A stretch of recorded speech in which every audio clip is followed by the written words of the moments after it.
Welcome to Donmar TV News Channel.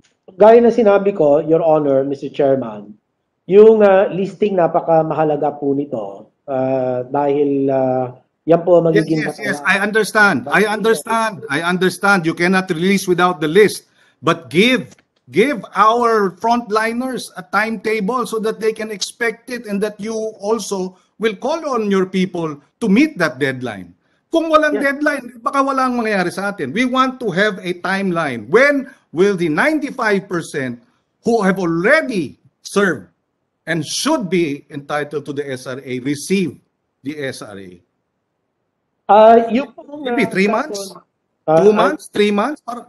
Bago magpasko? Mga 2 months yan. Mga 2 months, Your Honor. Meron na po. Okay, that's my last question. 2 months to be able to attend to and deliver on the 95% SRA of our frontliners. At least maliwanag yan. Yes, yung validated list po natin. Ito lang pong 20,208 because this was the list that was forwarded to us by the healthcare facilities. But it's but I am sure the president meant to pay all those who are claiming, hindi po ba? Hindi lang yung 20,000. We are dependent on the validated list. It's very difficult. So how long will it take for you to validate the list so that you can get 95% paid? Because right now with these 20,000 workers and 311 million, you're only addressing 5% of the claims, more or less. Kasi 488,000 yung kailangan bayaran, 20,000 lang. So paano yung 95% ng mga frontliner? Kailan nila matatanggap? How long will you process it? How long do you have to process it? They want to know how long because every day they're risking their lives. Every day they can be exposed to COVID. So at least let us give them, how do you call it? The courtesy at the very least of telling them when will they get it. It is due them. We can't keep them, allowing them to humaharap sila sa bala, ika nga, sa gera, tapos bahala na kung kailan nyo matatanggap yung mga bala ninyo at yung mga equipment ninyo. Kailan? Kailan mababayaran yung 95% na hindi pa nababayaran yung 488,000? Ano ang timetable ninyo? Meron ba? Tinawanan lamang ng kampo ni Senator Manny Pacquiao ang mungkahi ng kampo naman nitong si Energy Secretary Alfonso Cusi na tumakbo na lamang bilang senador uli sa 2022 elections ang fighting senator. Sinabi sa Bombo Radio ng tagapagsalita ni Pacquiao na si dating Congressman Monico Nux Puentebella tila panghahamak ito sa kanilang panig. Anya, presidente mismo ng PDP laban ang pinag-uusapan dito at hindi ang sinumang karaniwang miyembro o kasapi ng naturang partido. Nalulungkot umano ang kanilang panig, partikular na yung tungkol doon kay Senator Coco Pimentel na siya daw mismo ang nagsulat ng konstitusyon ng PDP laban ay naitsapuera ng kampo nitong si Cusi. Git pa ni Puentebella, hindi na dapat pa maulit ang nangyari noong nakarang halalan na sa una ay tumatanggi pa. Katulad ng nangyari daw kay Pangulong Duterte, ngunit sa huli ay tatakbo rin pala ito bilang presidente. Ayaw na raw nila na ganito uli ang maging standard bearer ng kanilang grupo. Duda naman ang kampo ni Pacquiao ay si Davao City Mayor Inday Sara Duterte Carpio talaga ang ninanais ng ilang party officials na tumakbo sa pagkapangulo. Narito ang bahagi ng exclusive interview ng Bombo Radio sa tagapagsalita ng kampo nitong si Senator Manny Pacquiao, si dating Congressman Monico Nux Puentebella. Adding insult to injury yan. Grabe naman sila. Siya ang Pangulo, siya ang Presidente ng PDP. Tinalsik nila sila Senator Coco Pimentel at si Senator Coco ang gumawa ng konstitusyon ng PDP laban. Si Coco ang sumulat, tapos tinalsik nila ang dalawa, yung dalawang gentlemen, dalawang senador, tinalsik nila. Tapos nung tinalsik nila, hindi nila pinaalam na tatalsikin nila. Tapos ngayon sasabihin na naman nila magsisenador laang si Senator Pacquiao. Ay, para bang adding insult to injury. Anyway, nakita mo ng line-up ng PDP. Nako, Ginoo! Sus, Ginoo! Wow, Kaya wag ko na sabihin, pero maski kayo mga kapatid, pakita nyo, ay nako, Ginoo, kawawa, pati papasukan na yan ng ano, ng walang nakita nyo, with all due respect to them. Sus, nako. Anyway, kaya gusto nila si Manny Pacquiao para lumakas sila. Hello, ang problema kay Kamako, he fights the best in boxing. He fights even at 42 years of age. He wants the best of America, the best of the world. No, si Spence, si Ugas.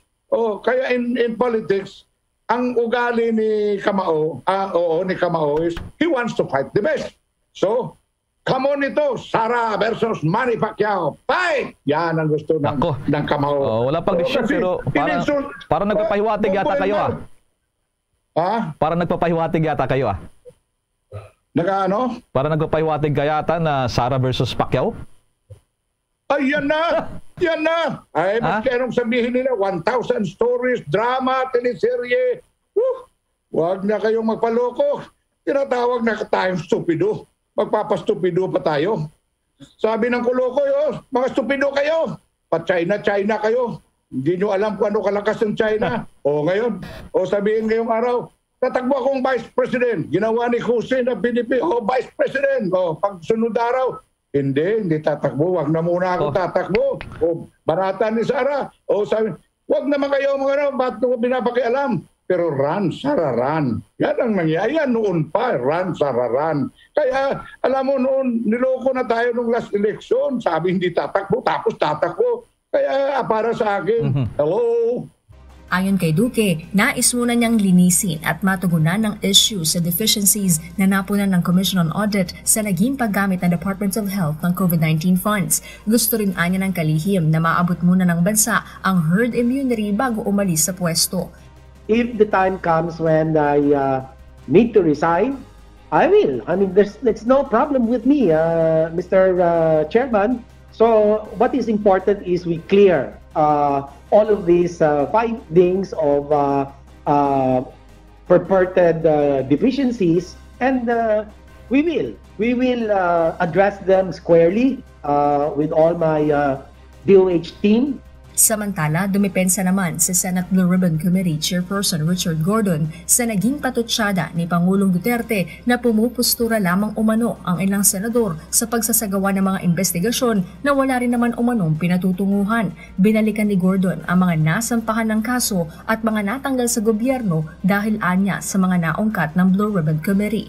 Gaya ng guilty verdict ng Sandigan Bayan sa mga dating opisyal ng Bureau of Immigration kaugnay sa 50 million peso bribery case, ang pagbibitiw ni dating PNP Chief Oscar Albayalde dahil anya sa investigasyon sa Ninja Cops, ang issue sa Good Conduct Time Allowance, Deng Vaxia controversy at iba pa.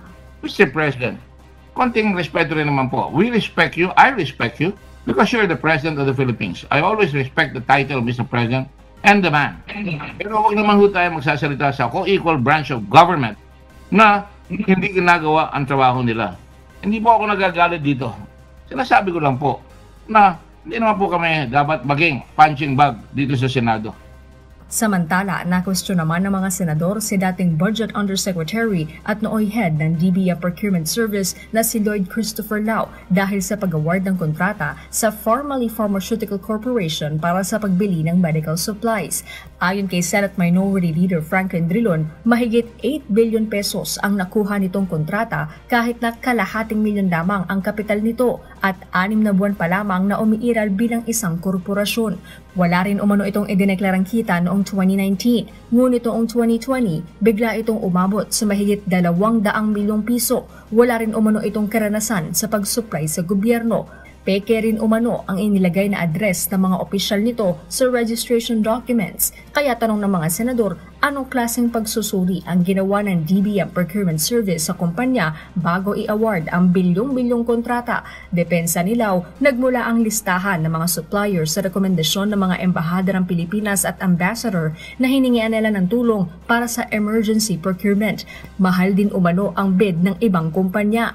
Pero aminado ang dating opisyal na may hindi sila nasuri na dokumento.